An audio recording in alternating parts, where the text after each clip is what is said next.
Ya,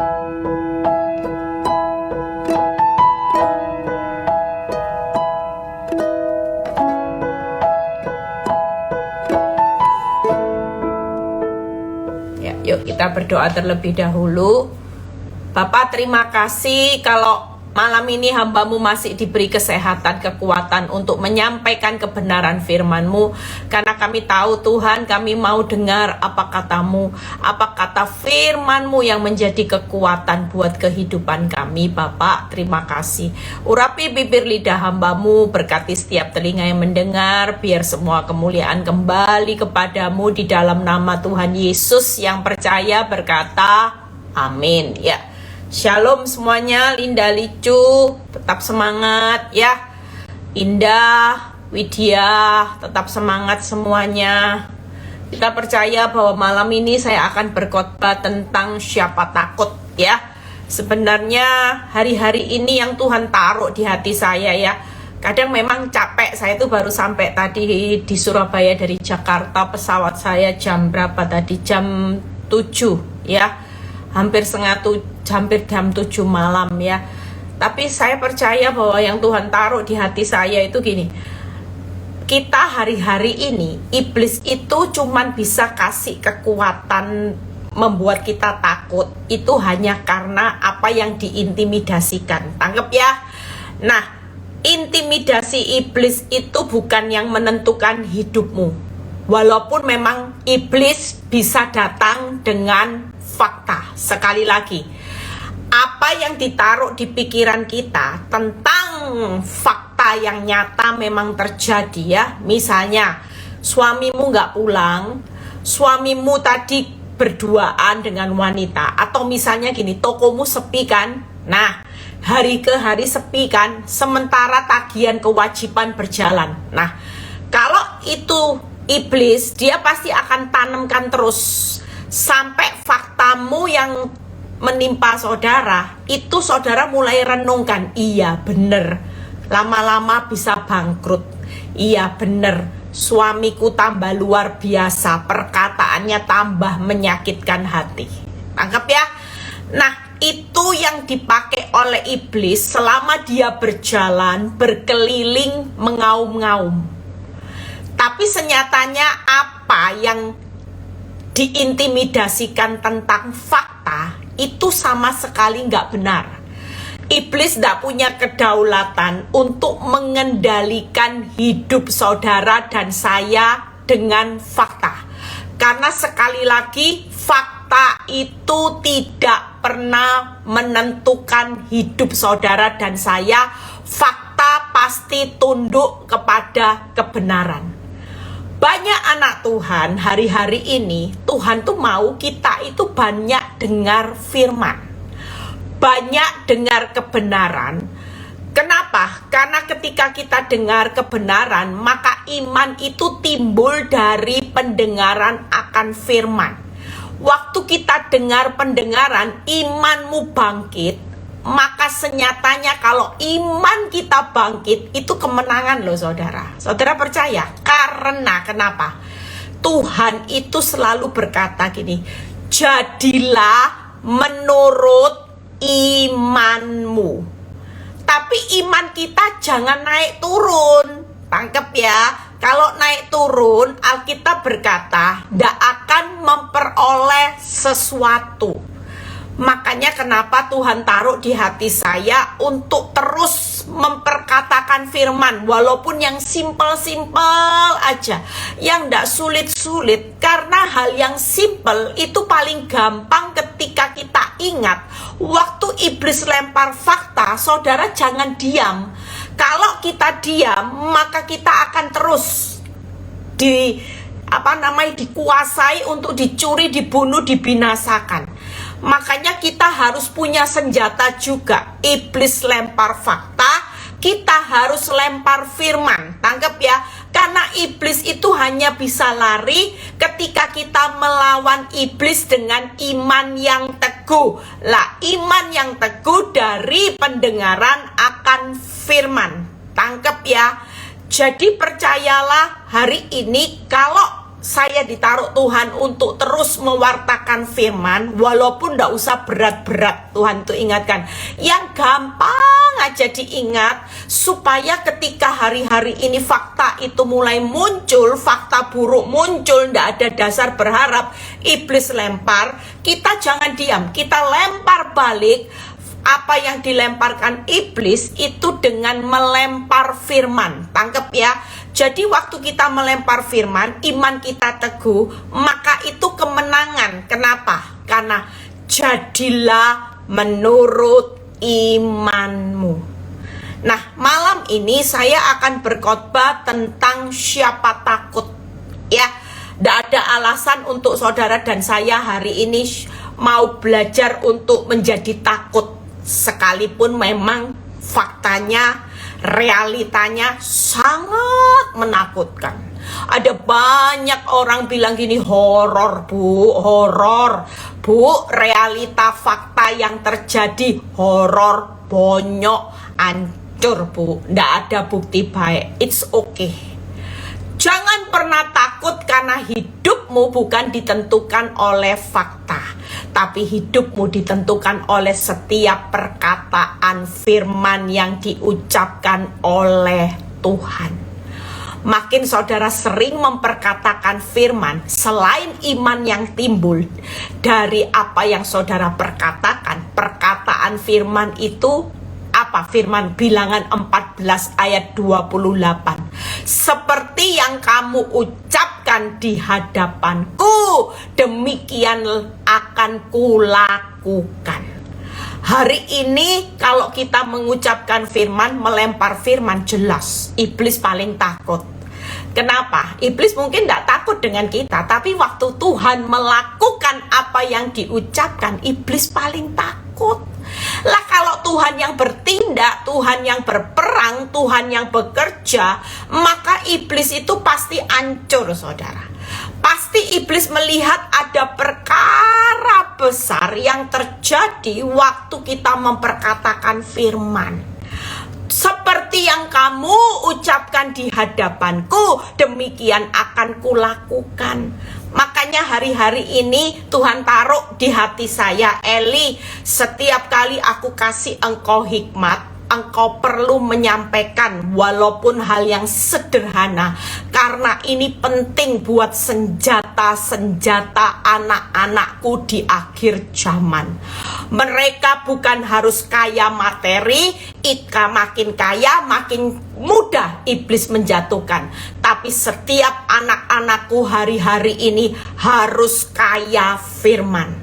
Karena setiap firman yang diucapkan, apapun yang dikatakan hal yang baik tentang firman, maka itu akan aku lakukan. Dan iman itu akan menggeser gunung persoalan menjadi gunung berkat. Hari ini yuk kita mau kaya firman. Ya, saya sebenarnya juga capek. Kalau Tuhan tidak kasih saya hikmat di pesawat tadi, saya juga tidak mungkin ya di pesawat. Saya juga nggak mungkin live ya. Tapi waktu perjalanan kemarin sebelum saya sampai di Jakarta, Tuhan sudah kasih hikmat saya tentang apa yang harus saya sampaikan. Makanya kalau Tuhan titip pesan, saya pasti berkhotbah ya. Jangan bosan-bosan lihat wajah saya di live ya. Karena bagaimanapun kita harus menyuarakan suaranya Tuhan ya. Malam ini saya akan berkhotbah tentang siapa takut. Jadi hari ini Ibrani 9 ayat 24 ya. Ibrani 9 ayat 24 kita baca terlebih dahulu. Sebab Kristus bukan masuk ke tempat yang kudus buatan tangan manusia yang hanya merupakan gambaran saja ya. Saudara jangan pikir yang namanya Kristus, kerajaan surga itu cuma cerita dongeng ya. Lihat ya, dari yang sebenarnya, tetapi ke dalam surga sendiri untuk menghadap hadirat Allah guna kepentingan kita. Hari ini kalau saudara baca, saudara akan makin jatuh cinta loh sama Tuhan. Waktu saya merenungkan Ibrani 9 ayat 24, terima kasih buat Melan ya, kalau ada ayat boleh dibantu, dicatat supaya yang baru join juga bisa baca ya. Ibrani 9 ayat 24 ini luar biasa, karena yang luar biasanya karena Kristus itu menghadap hadirat Allah guna kepentingan saudara dan saya. Hari ini nggak ada alasan buat kita itu takut. Siapa yang takut hari ini? Kalau setiap kali apa yang Tuhan lakukan itu semuanya untuk kebaikan kita, untuk kepentingan kita, untuk keselamatan kita, untuk kebahagiaan kita, maka tidak ada alasan buat kita hari ini meragukan Tuhan. Sekalipun saudara berteriak-teriak minta tolong, Tuhan itu tidak lakukan sesuatu. Mungkin dia diam, tapi percayalah ini cuman ujian sesaat. Dia tidak akan pernah membiarkan keadaan yang buruk itu selamanya.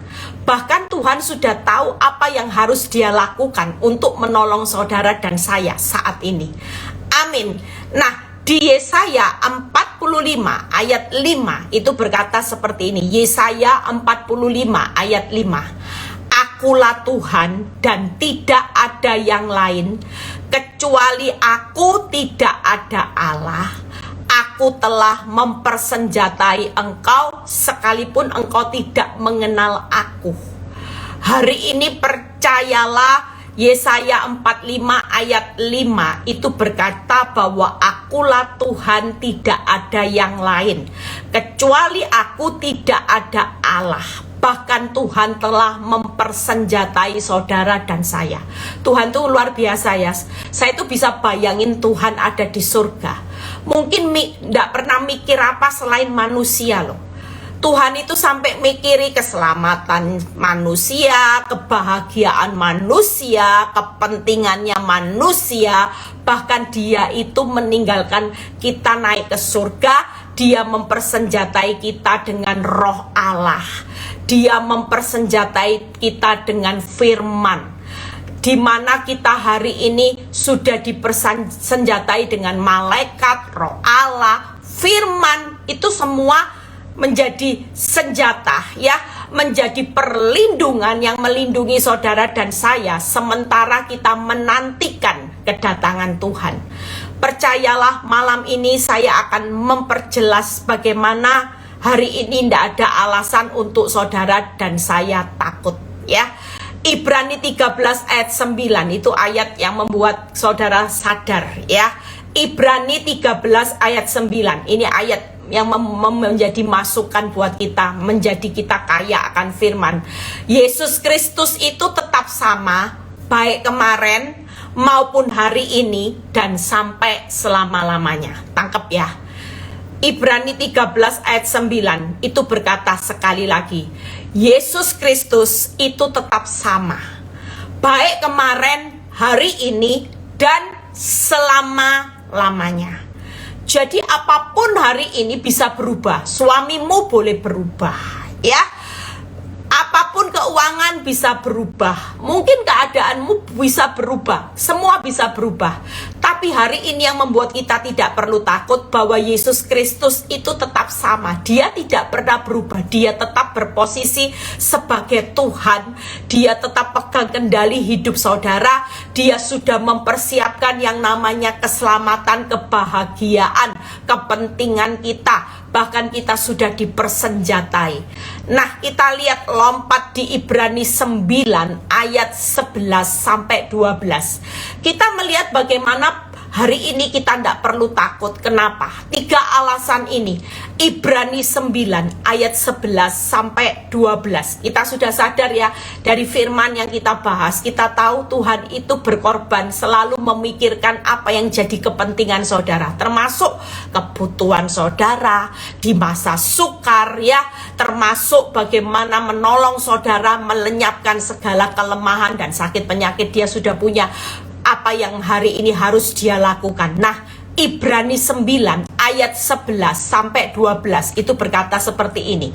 Tetapi Kristus telah datang sebagai imam besar untuk hal-hal yang baik yang akan datang.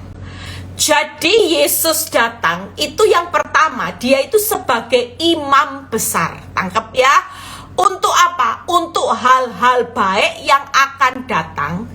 Ia telah melintasi kemah yang lebih besar dan yang lebih sempurna, yang bukan dibuat oleh tangan manusia, artinya yang tidak termasuk ciptaan ini. 12. Dan ia telah masuk satu kali untuk selama-lamanya ke dalam tempat yang kudus, bukan membawa darah domba jantan, darah anak lembu, tetapi dengan membawa darahnya sendiri, dan dengan itu ia telah mendapat kelepasan yang kekal. Hari ini kita pastikan hidup kita juga, ketika Tuhan membawa darahnya sendiri untuk mati buat saudara dan saya, maka kita juga mendapat kelepasan yang kekal. 3 hal yang saya akan bahas. Yang pertama, kenapa kita nggak perlu takut? Karena Kristus itu datang sebagai imam yang besar. Yang kedua, Kristus datang untuk hal-hal yang baik di depan. Jadi nggak ada semua kehidupan yang saudara alami. Memang realita kita hidup di dunia yang jahat ini, banyak air mata, banyak orang jahat. Saudara bisa ngalami badai sewaktu-waktu. Kita semua bisa ngalami. Tapi ketika Kristus datang sebagai imam yang besar, ia datang untuk hal-hal yang baik buat saudara dan saya di depan. Yang ketiga, Kristus datang untuk kelepasan yang kekal. Hari ini pastikan 3 hal ini membuat kita yang malam ini, siapa yang takut, mulai dirubah mindset. Saudara tidak usah takut, karena roh ketakutan sekali lagi bukan dari Tuhan. Itu jelas iblis. Paksa saudara lihat realita, paksa saudara lihat nyata, paksa saudara untuk merenungkan masalah, supaya iblis itu semakin senang. Iblis itu kalau di alam roh, saudara makin takut, makin depresi, apalagi sampai minum obat tidur, dia semakin ini. Hore, dipaksa terus, dilempar, dilempar lagi, supaya kita semakin takut. Orang yang semakin takut, percayalah, imanmu itu nggak akan jalan, imanmu nggak akan berhasil, dan di mata Tuhan engkau orang benar yang gagal. Karena orang benar itu tanpa iman, saudara tidak akan berkenan di hadapan Tuhan. Orang benar akan hidup oleh imannya, bukan melihat. Makanya iblis kenapa taruh ketakutan sampai saudara gemetar? Karena iblis mengerti firman. Kalau saudara sampai takut, gemetar, hidupmu hanya buka mata, takut sampai tutup mata, takut, buka mata, takut, tutup mata, takut, maka di mata Tuhan kita bukan orang benar. Kenapa? Karena jelas Tuhan bilang gini, ini gagal total. Setiap hari persekutuan doa, tiap hari baca firman, tiap minggu ibadah. Terus apa gunanya firman kalau imannya nggak jalan? Jujur, banyak orang benar selalu hidup itu cuma dikendalikan apa yang dilihat mata, realita. Sementara Tuhan nggak mau seperti itu. Tuhan itu maunya setiap hari yang kita itu dikendalikan dengan rasa percaya. Susah pun percaya. Minim masa serba kekurangan. Mungkin keuanganmu sudah minus. Tuhan bilang gini, percaya nak, percaya, aku sumber air hidup. Percaya. Hidupmu harus dilatih dengan percaya. Nah, malam ini saya akan membukakan satu pembahasan yang gampang juga untuk diingat sebelum kita tidur, yaitu 3 hal. Hari ini kita percaya karena kita tahu bahwa Tuhan itu datang sebagai imam yang besar.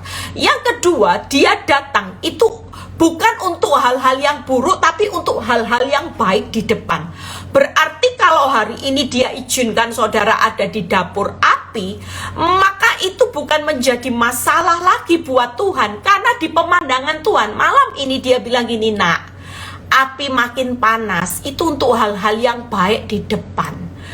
Jangan takut, aku imam besar yang akan bertanggung jawab atas hidupmu di depan.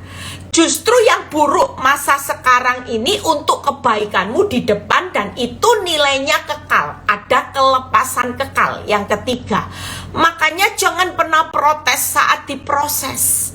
Karena kalau saudara protes, Tuhan cuma bilang gini, ini buat kebaikanmu, kenapa kamu marah sama aku? Ini buat kebaikanmu, kenapa kamu protes? Lah kalau Tuhan itu mengasihi saudara, dia akan berpikir jauh ke depan daripada dimanja-manja sekarang, ditimang-timang sekarang, tapi di depannya saudara nanti kehilangan pegangan hidup, dan saudara bukan jadi orang benar, tapi hanya orang yang diombang-ambingkan, stres, tidak bisa tidur, takut. Bukan itu.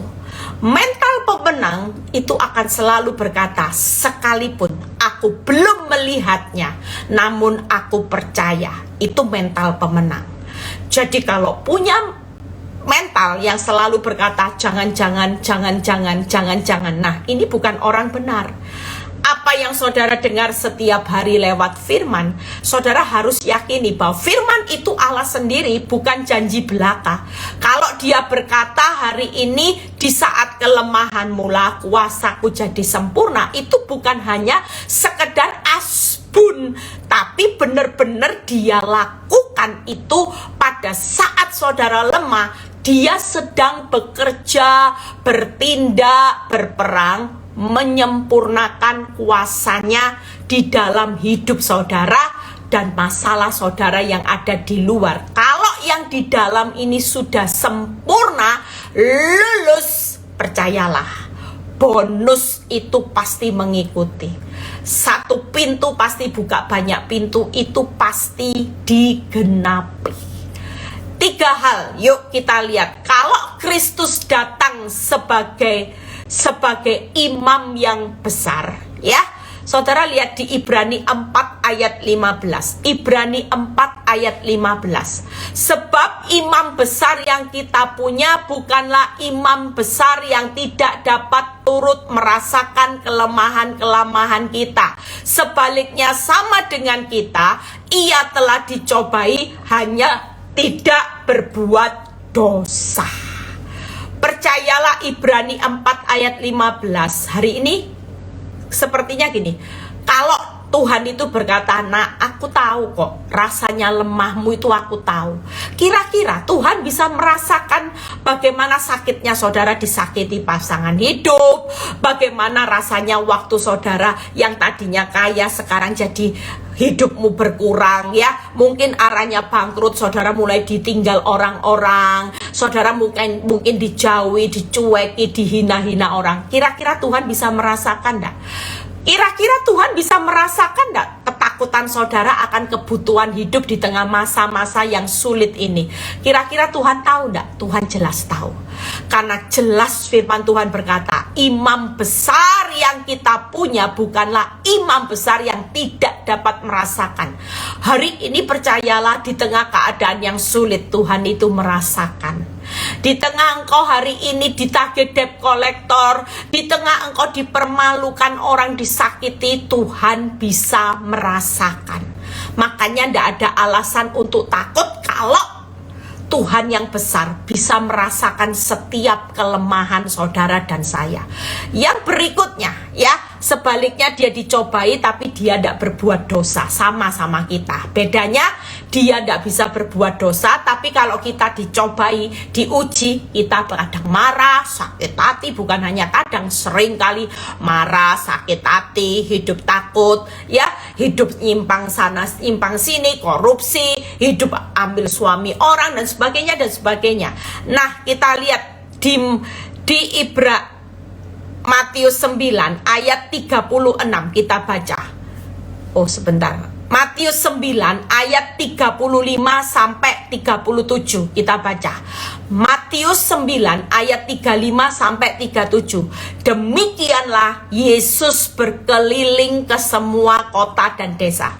Bayangkan malam ini Yesus berkeliling ke semua ya, kota Surabaya, desa-desa Nganjuk, ya, desa mana lagi, Lamongan, kota Jakarta, kota Bogor, semua. Demikianlah Yesus berkeliling ke semua kota dan desa.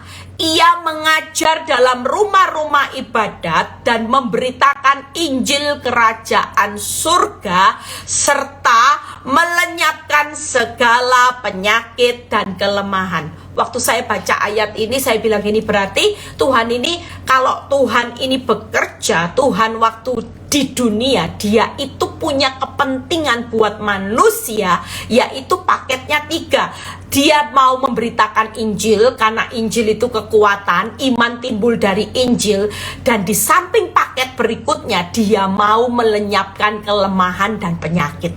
Jadi yang malam ini punya penyakit kanker, punya penyakit yang parah, punya kelemahan keuangan rumah tanggamu mau bangkrut, mau hancur, kelemahan anak-anak yang berontak dan sebagainya. Bahkan saudara hari ini mungkin di tengah kelemahan itu penderitaanmu juga puncak. Percayalah, Tuhan sendiri yang berkata, ketika dia berkeliling di semua kota desa, hari ini malam ini dia berkeliling di semua kota-kota, di desa-desa, di tempat mana saudara berada, dan dia malam ini mau melenyapkan semua penyakit dan kelemahan. Bahkan dia mengatakan firman, dia selalu membisikkan berkata-kata tentang firman, jangan takut, jangan khawatir, tetap percaya bahwa akulah Tuhan Allah imam yang besar. Nah 36, melihat orang banyak itu tergeraklah hati Yesus oleh belas kasihan. Yang berikutnya, Tuhan itu selalu tergerak oleh belas kasihan. Saya bisa bayangin gini, Tuhan mengelilingi kota-kota, kelihatan Vesti ya, kelihatan Nita, dia lihat Okto, dia lihat Melinda, dia lihat Melan, dia lihat Santi Dewi, dia lihat Emily, dia lihat Bu Eli. Dan yang luar biasanya ketika dia lihat, dia tidak cuek. Mungkin kalau manusia cuman lihat gini ya, tidak tergerak oleh belas kasihan. Tapi Tuhan ini selalu tergerak belas kasihan kepada mereka, karena mereka itu lelah dan terlantar seperti domba yang tidak bergembala. Maka katanya kepada muridnya, tuaian memang banyak tetapi pekerja sedikit. Hari ini pastikan, siapapun kita hari ini sedang ada dalam pemandangan Tuhan. Tuhan itu lagi ngelilingi yang namanya kota-kota, desa-desa. Terus dia tergerak oleh belas kasihan karena dilihat, oh Melani lagi ngalami kelelahan, capek. Semua lagi capek, Syocing capek, semua capek, lagi lelah. Dan Tuhan itu selalu berkata, nak, capek, aku yang akan melenyapkan kelemahan penyakitmu, nak. Dengar firmanku ya nak, percayalah, aku tahu kau sudah capek dengan kelemahanmu, engkau sedang capek dengan penyakitmu, tapi aku imam besar, aku datang. Yang jadi capekmu, yang jadi kelemahanmu, hari ini aku yang melenyapkan. Jangan takut, karena aku punya kuasa untuk melenyapkan semua kelemahan dan sakit penyakitmu. Makanya 3 hal.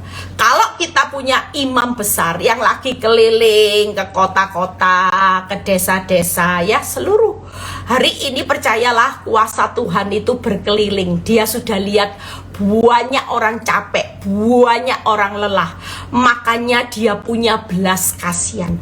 Nggak usah berharap manusia. Manusia itu cuman lihat, tapi setelah itu dia tidak punya belas kasihan. Tapi kalau Tuhan, lihat ya yang pertama, imam besar yang bisa merasakan kelemahan. Sudah merasakan, imam besarnya itu melenyapkan kelemahan dan penyakit. Yang ketiga, imam besarnya mempunyai belas kasihan kepada yang lelah dan terlantar. Pastikan malam ini siapa yang takut Yuk buang ketakutan, katakan Tuhan malam ini punya rema lagi. Aku punya imam besar yang merasakan kelemahanku. Tuhan tahu ya lemahku di keuangan. Tuhan tahu ya aku disakiti suami, aku disakiti istri, aku disakiti anak-anak. Tuhan tahu ya aku lagi ngalami penyakit vonis dokter kanker dan sebagainya. Katakan malam ini sebelum tidur, Tuhan aku bersyukur. Aku tidak takut lagi, aku punya imam besar yang bisa merasakan kelemahanku, dan engkau berjanji melenyapkan kelemahan dan penyakitku, dan engkau juga imam besar yang punya belas kasihan kepada aku yang lagi lelah dan terlantar. Itu dikatakan saudara, karena waktu kita memperkatakan firman, maka firman itu akan bergerak. Ketika kita berkata, Tuhan, engkau melenyapkan kelemahan penyakit, percayalah, seperti yang kamu ucapkan di hadapanku, demikian akan kulakukan. Izinkan kuasa Tuhan yang bisa melenyapkan keadaan hidup saudara dan saya hari ini. Saudara tidak mampu, tidak apa-apa. Yang melenyapkan, yang bisa merasakan, itu Tuhan. Yang punya belas kasihan juga Tuhan. Artinya aman.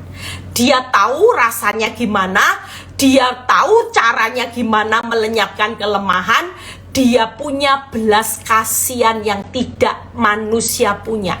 Tuhan tuh punya belas kasihan karena dia kasihnya luar biasa. Mau mati aja buat saudara rela.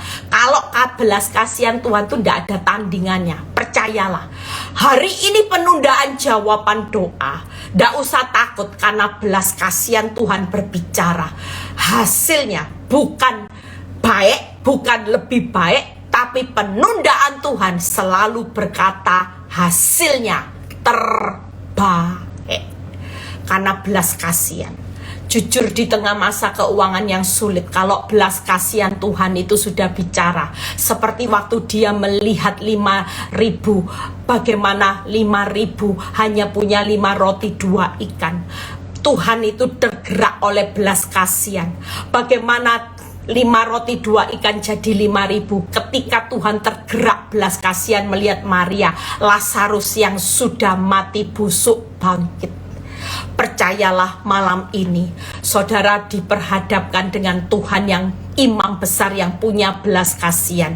Dia akan melenyapkan penyakit dan kelemahan, dan dia hari ini bisa merasakan.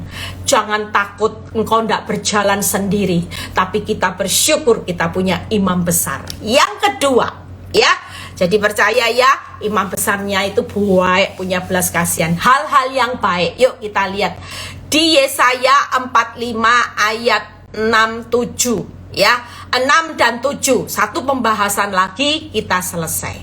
Yesaya 45 ayat 6 dan 7. Supaya orang tahu dari terbitnya matahari sampai terbenamnya bahwa tidak ada Allah yang lain di luar aku. Akulah Tuhan dan tidak ada yang lain. 7. Yang menjadikan terang, yang menciptakan gelap, yang menjadikan nasib mujur, menciptakan nasib malang. Akulah Tuhan yang membuat semuanya ini. Tidak ada alasan takut. Artinya Tuhan itu berkuasa atas segala sesuatu selamanya. Yang menciptakan, menjadikan terang, menjadikan gelap, nasib mujur, nasib malang. Tidak ada Tuhan yang lain. Berarti dia itu berkuasa atas segala sesuatu selamanya. Jadi tidak ada alasan takut. Lompat Yesaya 45 ayat 17. Yesaya 45 ayat 17. Sedangkan Israel, kita semua ya, bangsa Israel, keturunan bangsa Israel, diselamatkan oleh Tuhan dengan keselamatan yang selama-lamanya. Tidak ada yang meragukan, hari ini aku naik mati apa ya Tuhan, selamat, tidak selamat selama-lamanya. Selama kita hari ini pegangan terus sama Kristus, kita pasti selamat selama-lamanya. Kamu tidak akan mendapat malu dan tidak akan kena noda sampai selamanya dan seterusnya. Makanya kalau baca firman itu ditangkap yang selamanya, jangan yang sesaat. Apapun yang terjadi, badai pasti berlalu. Berlalunya nanti dengan selamanya. Lah Tuhan tanya Eli, badaimu itu di dunia rumah tangga ya, kelihatannya bonyok, itu cuman sesaat. Nanti yang berlalu selamanya itu apa? Waktu saya merenungkan firman ini, Tuhan memberikan batasan yang selamanya itu Tuhan berkuasa atas hidup rumah tanggamu selamanya. Tuhan menjamin keselamatan selamanya. Tuhan menjamin meluputkan malu dan noda selamanya. Jadi Tuhan berbicara, hari ini rumah tanggamu kelihatan aib noda, itu tidak selamanya.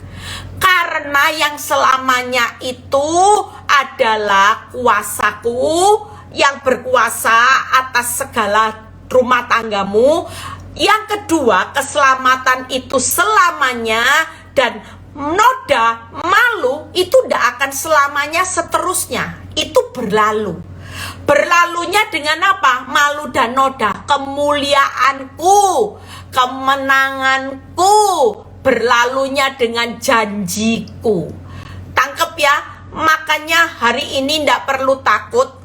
Malam ini percayalah, kita semua akan melihat hal-hal yang baik di depan.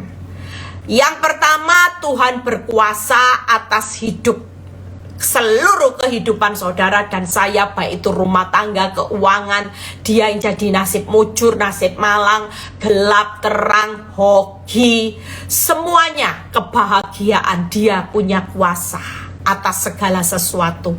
Yang kedua, dikatakan Yesaya 45 ayat 17, kamu tidak akan mendapat malu bahwa Israel akan diselamatkan Tuhan dengan keselamatan selamanya. Yang ditangkap itu yang selamanya, karena kita akan menikmati yang selamanya. Ya, yang sementara ini jangan dianggap menentukan yang selamanya. Yang sementara ini masalahmu boleh kelihatan tambah hancur, tidak apa-apa. Ini sementara. Aib ya sementara, dipermalukan ya sementara. Jujur, dari kaya bangkrut, rumah mewah, terus rumah kontrakan, itu aib, dipermalukan. Tapi itu cuma sementara, karena janji Tuhan, kamu tidak akan mendapat malu dan tidak akan kena noda selamanya. Malam ini ada lagi pembelajaran kita. Tuhan, aku mau tidur dengan hal-hal yang baik di depan. Aku tahu kalau proses ini untuk hal-hal yang baik. Aku tahu hari ini keselamatan selamanya. Aib dan noda itu akan berlalu dengan kemuliaan, kebahagiaan, kemenangan, janji Tuhan yang selama-lamanya. Yang selama-lamanya yaitu keselamatan. Makanya Tuhan paksakan kita masuk dapur api, tidak apa-apa. Yang penting selamat, yang penting lihat kemuliaan, yang penting lihat kebahagiaan, yang penting lihat kemenangan, dan yang penting lihat kuasa Tuhan nanti selama-lamanya atas hidup saudara dan saya. Amin. Jadi tidak perlu takut. Siapa yang takut malam ini? Yuk katakan, aku punya imam besar. Gampang ya hafalannya, saya berusaha gampang supaya gampang diingat. Aku punya imam besar ya, yang bisa merasakan kelemahanku, melenyapkan kelemahan dan sakit penyakit. Imam besar itu punya belas kasihan. Punya belas kasihan, dia sudah sediakan hal yang baik, yaitu dia berkuasa atas hidup saya selama-lamanya. Dia itu menyelamatkan saya selama-lamanya. Aib dan noda bukan selamanya, tapi akan berlalu dengan kemuliaan, kebahagiaan, kemenangan, dan janji Tuhan. Gampang ya, gampang. Nah, ini mulai dipraktekkan saudara. Nah, yang terakhir, kelepasan yang kekal. Nah, kelepasan yang kekal ini yang akan terjadi. Makanya saya kalau beberapa saat jemaat itu ada yang orang tuanya meninggal, ada yang adiknya meninggal ya, nangis-nangis. Saya cuma bilang gini, sudah ndak usah nangisi orang yang mati. Memang sedih ya, sedih, tapi ndak usah terus-menerus. Kenapa? Karena firman Tuhan sendiri berbicara mati itu adalah keuntungan. Karena apa? Kelepasan kekal. Buat saudara sedih, tapi buat yang mati itu keuntungan saudara. Buat saudara kehilangan memang ya ndak enak yang ditinggal sedih, tapi buat yang mati itu keuntungan. Jadi ndak usah terlalu dibawa terus sedih, itu menguntungkan dia. Kenapa? Ya kelepasan loh. Ndak ada air mata, ndak ada sakit penyakit, ndak disakiti orang jahat lagi, ndak difitnah orang, ndak ditipu orang, ndak hidup dikerjai habis sama iblis. Lah kan kelepasan. Makanya hari ini yuk, dengan kematian Yesus kita tahu bahwa dia imam besar yang berkorban supaya kita ini ngalami kelepasan. Bukan hanya kelepasan yang sementara, kekal selamanya. Di dunia ini kita dikerjai habis loh sama iblis. Kita ini diintimidasi, digas terus sama iblis. Makanya kalau kita nggak punya iman yang teguh, kita akan jadi bulan-bulanan iblis. Makanya begitu kematian itu tiba, itulah kelepasan. Nah, kita lihat ayatnya ya. Ibrani 9 ayat 27 yang berkata seperti ini. Dan sama seperti manusia ditetapkan untuk mati hanya satu kali saja dan sesudah itu dihakimi. Ya, jadi manusia itu mati satu kali, setelah itu penghakiman. Makanya pastikan selama kita hidup, kalau kita nempel sama imam besar, percayalah kita hari ini akan mati satu kali dan setelah itu kita akan hidup bahagia selama-lamanya. Berikutnya, ayat berikutnya, Ibrani 10 ayat 19. Ibrani 10 ayat 19, setelah itu kita selesai.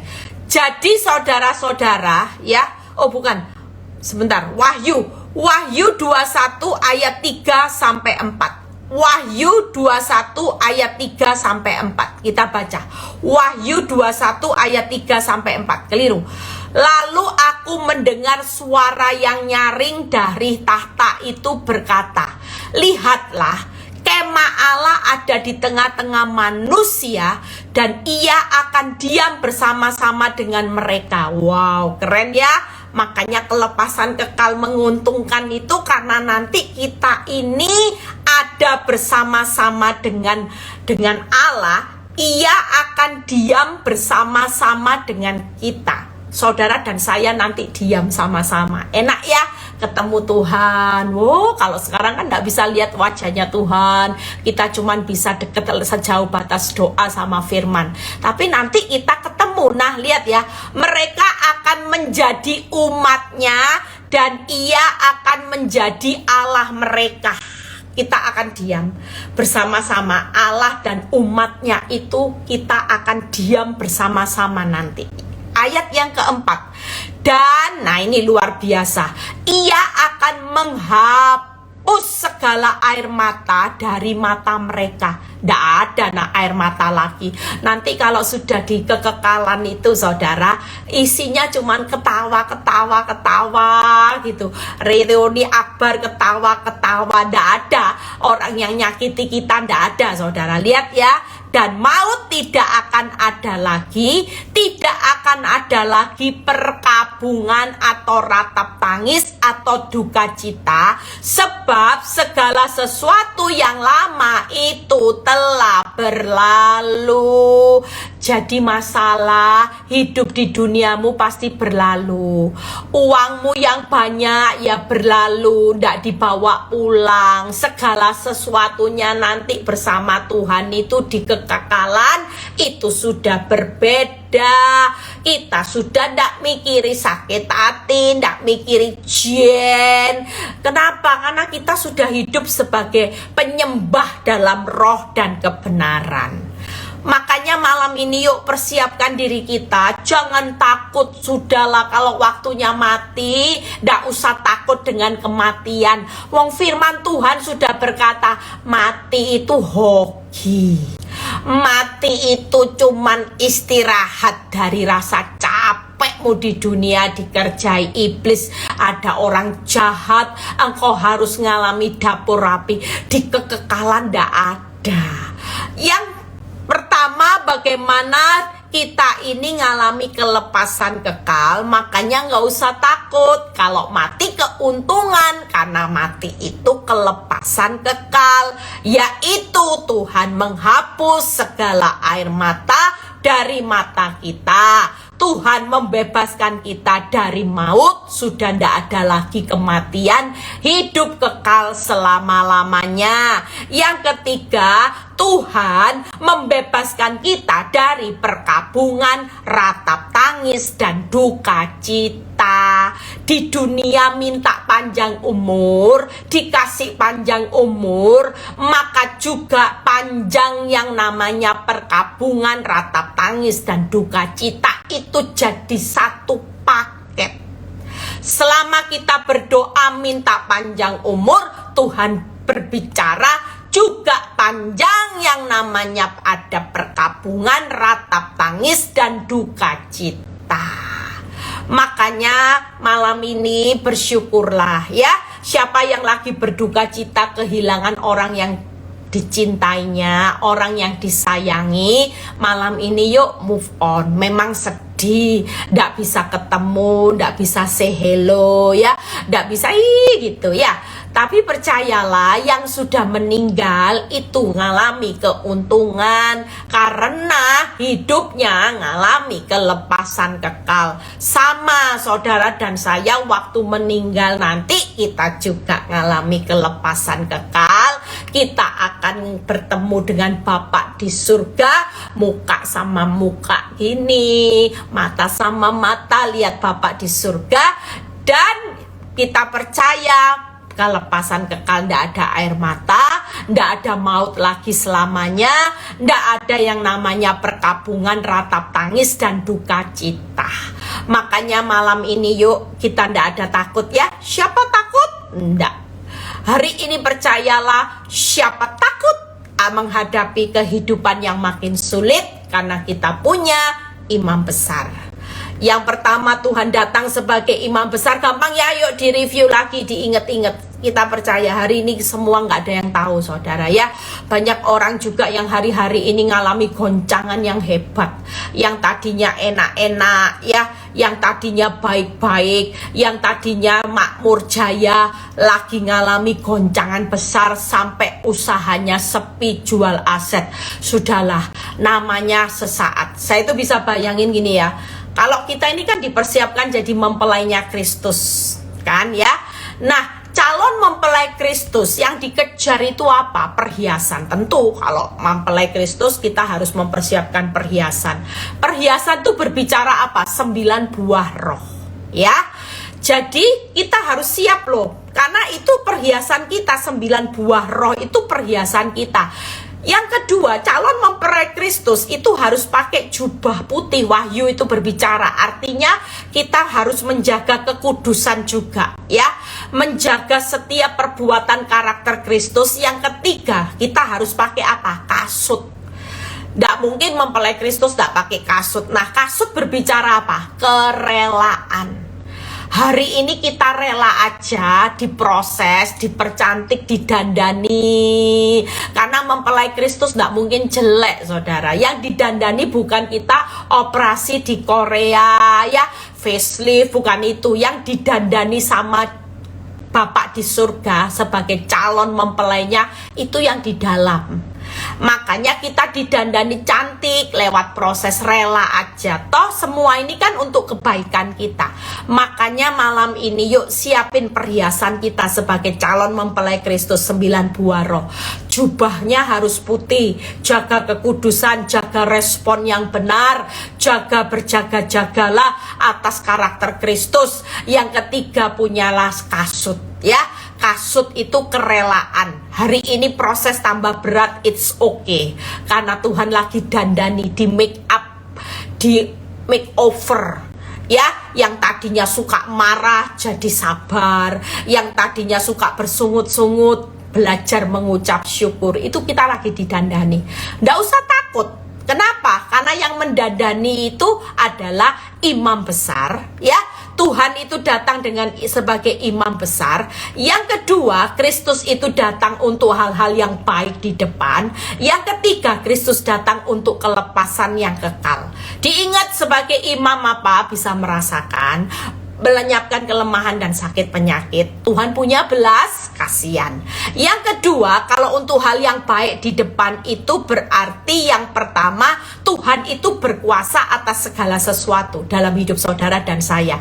Yang kedua, Tuhan sudah menjamin keselamatan selama-lamanya. Bahkan Tuhan menjamin keluputan malu noda itu selama-lamanya. Tidak bakal, percayalah. Aib dalam rumah tanggamu, keuanganmu, ya, itu akan dirubah kemuliaan. Sadra, Mesa, Abednego awal masuk dapur api itu seperti aib. Orang yang dirajam sepertinya dia berdosa, bersalah, ngalami aib sampai ada penghukuman yang namanya dapur api. Tapi lihat, keluarnya bukan aib tapi kemuliaan buat Tuhan dan kemuliaan juga buat Sadra, Mesa, Abednego sampai dipromosikan oleh raja begitu tinggi. Itu sebabnya kita semua jangan takut, semuanya akan berlalu. Itu tadi ayatnya, ya. Percayalah bahwa segala kehidupan di dunia, Wahyu 22 yang berkata, Wahyu 21 ayat 4 yang berkata, sebab segala sesuatu yang lama telah berlalu. Dunia akan kita tinggalkan, kita lagi dalam perjalanan menuju kekekalan. Saudara tidak perlu takut, ya. Ada banyak orang yang belum sampai Yesus datang, yaitu mati itu, kelepasan kekalnya itu, keuntungan itu, ya. Mungkin kita kan dalam perjalanan, walaupun kita belum dalam perjalanan Yesus datang ke dunia menjemput kita, tapi kita dalam perjalanan menuju kematian loh semua. Ayo, siapa orang kita ini dalam perjalanan dari tahun ke tahun, visa kita tambah pendek loh. Visa kita dikurangi. Tiap kali kita berubah tahun, visa kita berkurang setahun. Tambah tahun lagi, berkurang lagi setahun. Nah, kita semua ini lagi menuju kematian juga, ya.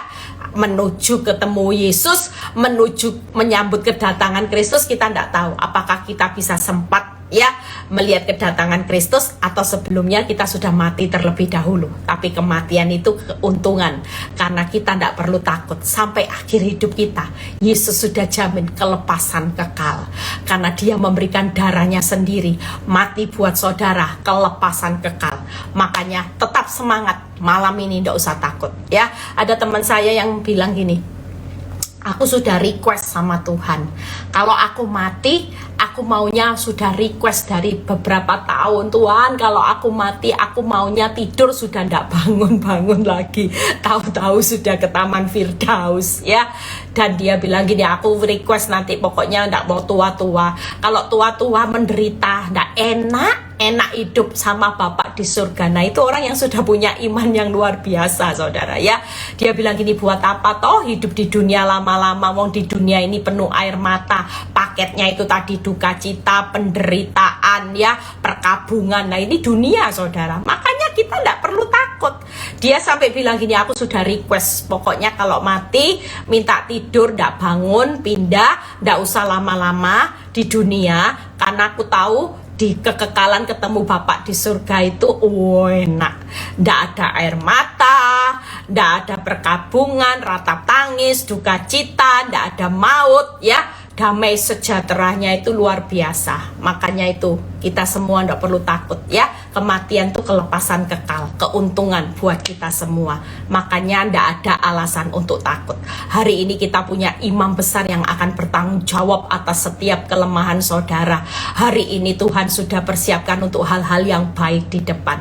Tuhan Yesus memberkati malam ini, tidur ngorok-ngorok, ya. Semua kelemahan saudara dia sudah tahu kok jalan keluarnya. Tenang aja, tenang. Yang nggak punya uang lagi bingung, BU. Banyak orang konseling, Bu, saya BU, butuh uang. Yang satunya, Bu, saya butuh tati tayang. Semua pada butuh tati tayang, kasih sayang karena suami tidak pulang-pulang. Yang satunya kalau konseling, Bu, saya BU, butuh uang. semua pasti kalau konseling bilang gini, saya butuh ini Bu. Percayalah, semua kebutuhan saudara Tuhan itu sudah sediakan ya. Karena dia bisa merasakan, dia punya belas kasihan, dan dia hari ini mau melenyapkan semua kelemahan itu. Tuhan Yesus memberkati. Bapak, terima kasih. Kami percaya malam ini kami sudah diberkati dengan firman. Siapa takut? Tidak takut Tuhan. Walaupun sampai kematian pun kami hari ini mendapat pewahyuan yang baru bahwa itu hanyalah kelepasan kekal. Betapa kami bersyukur punya Tuhan yang sudah memberi jaminan buat kehidupan kami secara pasti. Terima kasih ya Bapak. Kami percaya Tuhan, anak-anak-Mu hari ini dengan pergumulan apapun kami tidak akan takut lagi, karena kami punya Tuhan yang besar. Kami punya imam besar.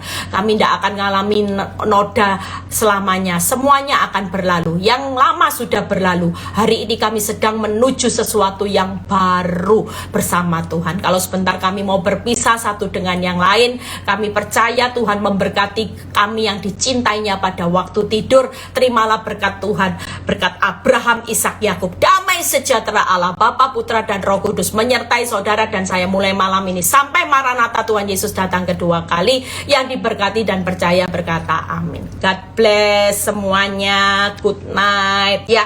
Yang besok hari Selasa Surabaya saya yang khotbah bagus ya.